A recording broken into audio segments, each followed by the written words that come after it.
পৃথিবীর মানচিত্রের এক কোণে পড়ে থাকা এক জনমানবহীন দ্বীপ, চারদিকে উত্তাল সমুদ্র আর মাইলের পর মাইল খাঁ নির্জনতা। যেখানে পৌঁছাতে আধুনিক সভ্যতার সময় লাগে দিনের পর দিন, সেখানে মৃত্যুর সাথে পাঞ্জা লড়ছিলেন এক ব্রিটিশ পর্যটক। যখন অক্সিজেন ফুরিয়ে আসছে আর আশা নিভে যাচ্ছে, ঠিক তখনই তাকে বাঁচাতে শুরু হলো এক রুদ্ধশ্বাস ও বিরল মানবিক অভিযান। সেই অভিযানে আকাশ থেকে দুঃসাহসিক প্যারাট্রুপাররা ঝাঁপিয়ে পড়েন, যার মধ্যে ছিলেন ডাক্তারও। দক্ষিণ আটলান্টিক মহাসাগরের বুকে অবস্থিত ট্রিস্তান দা কুনহা বিশ্বের অন্যতম বিচ্ছিন্ন এই জনপদে নেই কোনো বিমানবন্দর, নেই কোনো রানওয়ে। গত এপ্রিলের মাঝামাঝি একটি প্রমোদ তরীতে চড়ে সেখানে গিয়েছিলেন এক ব্রিটিশ নাগরিক, কিন্তু কে জানত প্রকৃতির এই অপরূপ সৌন্দর্যই তার জন্য মরণ ফাঁদ হয়ে দাঁড়াবে। তিনি আক্রান্ত হলেন প্রাণঘাতী হান্টা ভাইরাসে। 28 এপ্রিলের পর পরিস্থিতির দ্রুত অবনতি ঘটে। মাত্র 200 জন বাসিন্দার এই ক্ষুদ্র দ্বীপে নেই উন্নত চিকিৎসার সরঞ্জাম। ফুরিয়ে আসছিল জীবন রক্ষাকারী অক্সিজেনও। সমুদ্রপথে নিকটতম সাহায্য পৌঁছাতে সময় লাগত অন্তত 6 দিন, কিন্তু আক্রান্ত ব্যক্তির হাতে সময় ছিল মাত্র কয়েক ঘণ্টা।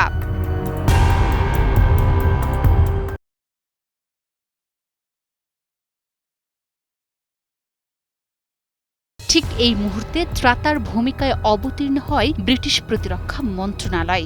এমতাবস্থায় ব্রিটিশ প্রতিরক্ষা মন্ত্রণালয় গ্রহণ করে এক দুঃসাহসিক সিদ্ধান্ত।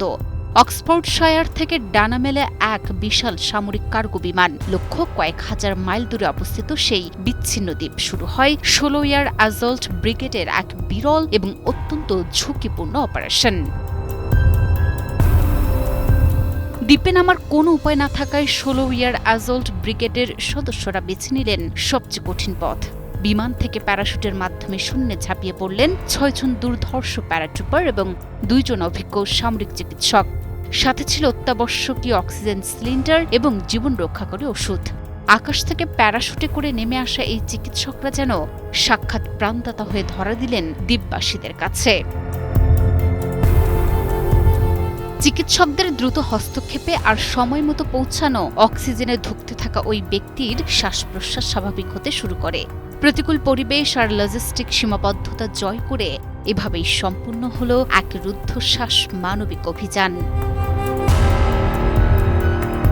আটলান্টিকের বুকে ব্রিটিশ সামরিক বাহিনীর এই মানবিক এয়ারবোর্ন অপারেশন বিশ্বজুড়ে এখন প্রশংসায় ভাসছে। প্রতিরক্ষা কর্মকর্তাদের মতে, জনমানবহীন দুর্গম এলাকায় এমন নিখুঁত প্যারাশুট ড্রপিং সচরাচর দেখা যায় না।